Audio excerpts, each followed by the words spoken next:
Hey everyone, in this episode I'm going to be showing you how to do an oil change on the manual transmission for a second generation Mitsubishi Outlander.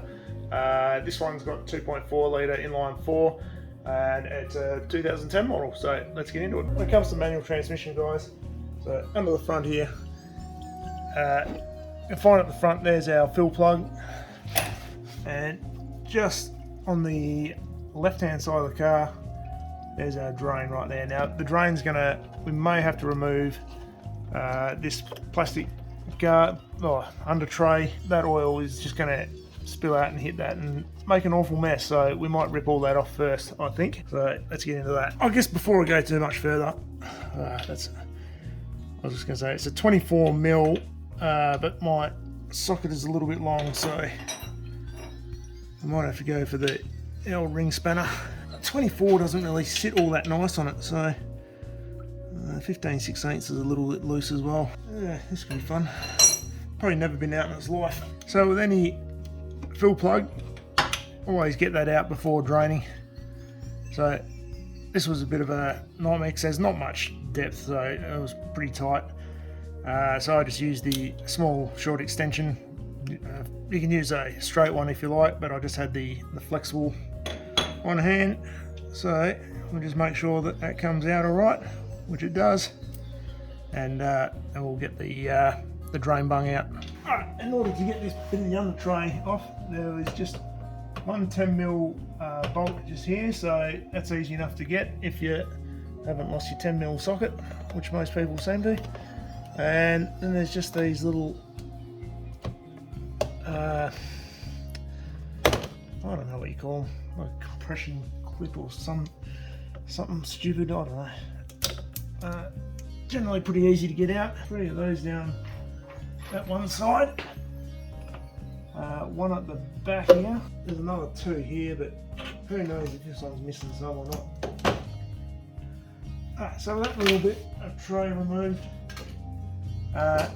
we've got a little bit better chance of not spilling this everywhere. I mean, when this drains, it's probably still going to hit this rail, but if we leave the fill plug in, it should restrict a bit of air coming out and slow that flow down, so it won't just go crazy. So let's try and get this drain bung out. Now, of course, this doesn't have a real good fit with the ring spanner on there. Oh, there we go. That was a lot easier than the fill plug. So I'll get a drain pan, and we'll get this out. Okay, let's see how we go. We'll try and keep this as clean as we can.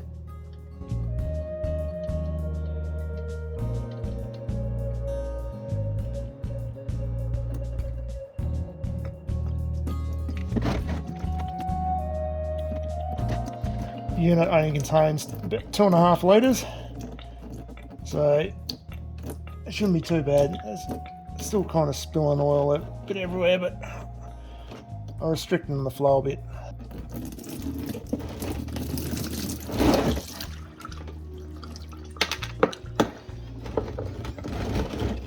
That wasn't too bad. Could have been worse. So we'll let that drain out, and then we'll put the drain plug back in and then refill just through that fill plug. Like I said, 2.5 litres, so pretty straightforward. Okay, so we're now ready to refill this transmission. So obviously get this drain plug back in and tightened up before we go any further. Now the fill plug was stupidly tight, so we won't go that silly with it because, as I sort of mentioned earlier, they're quite thin plugs, or thin head on the plug at least anyway, so they're really easy to round off if you're not careful. But yeah, that's about it. Don't need to go too much further with that. We'll just fill it up, so 2.5 litres, which is what I'll put in, and when I drop it down I'll probably just check the level again. Now I'm just decanting my oil into these little pump bottles. It's just a little bit easier to get that oil in, considering the limited access. That's all good if your little Duvalaki doesn't fall off the thingamajig, which it's doing. Oh. Alright, so I've got that transmission filled up, so I'm just going to drop this down off the ramps we'll get it level. I'm just going to pull out that fill plug just to make sure that the level's at the right height. So if we're at the right height, we should get a bit of oil dribbling out of it. We'll just top it up until we get that happening. So yeah, let's get it down off the ramps. Okay, so with everything down on the ground, we've got a little bit more limited access. So I'll try and keep my fingers out of the shot, but let's undo this fill plug. I've put 2.5 litres in, which is the measured amount. And yeah, we've got a bit of an oil dribble there, so I know the oil's at the right level. So I'll just tighten up that drain plug and then we're good to go. It's going to be fun with it on the ground, but anyway, we'll persist. And that's pretty much it, guys. So a real simple job to change that oil. If you're unsure of how to do this job, I hope that shows you all that's involved. So thank you very much for watching. If you enjoyed this video, please give me a thumbs up. It really helps the channel. If you're new and you've gotten this far, please consider subscribing if you'd like to see more of my do-it-yourself type videos. I'll probably have a few more jobs coming on this Outlander anyway, so as we go. And yeah, thanks for watching again, and I'll see you next one. Cheers, people.